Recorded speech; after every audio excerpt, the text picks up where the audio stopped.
Ce sont les nouveaux bureaux du maire de la ville de Severodonetsk, une ancienne usine reconvertie en centre logistique et en bunker.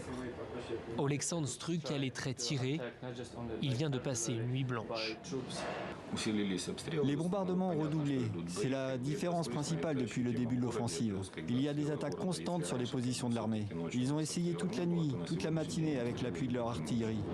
Ici, les pompiers, l'armée, la police et une dizaine de volontaires trient et acheminent de l'aide humanitaire dans des bunkers où de nombreux civils sont encore terrés.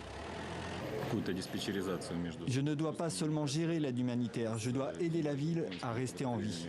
Après chaque bombardement, il y a quelque chose qui meurt. Il n'y a plus de gaz, plus d'électricité, plus d'eau courante. Je dois coordonner tout cela et en même temps être en relation avec les militaires, car ils doivent savoir où sont les civils. Les forces russes ont pilonné l'armée ukrainienne toute la nuit. Au jour 1 de l'offensive sur le Donbass, les bombardements se multiplient dans des zones civiles déjà dévastées.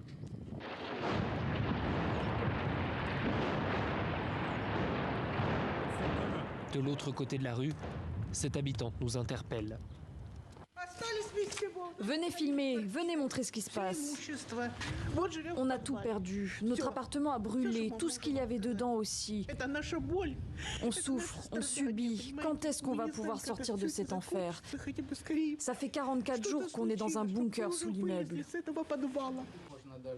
Quelques minutes de répit, au soleil, avant de devoir de nouveau rentrer dans le bunker.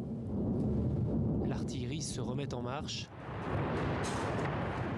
Et avec une nouvelle menace. Autour de Severodonetsk, les avions de chasse russes sont dans le ciel. Ils ont déjà lâché plusieurs bombes sur les positions ukrainiennes.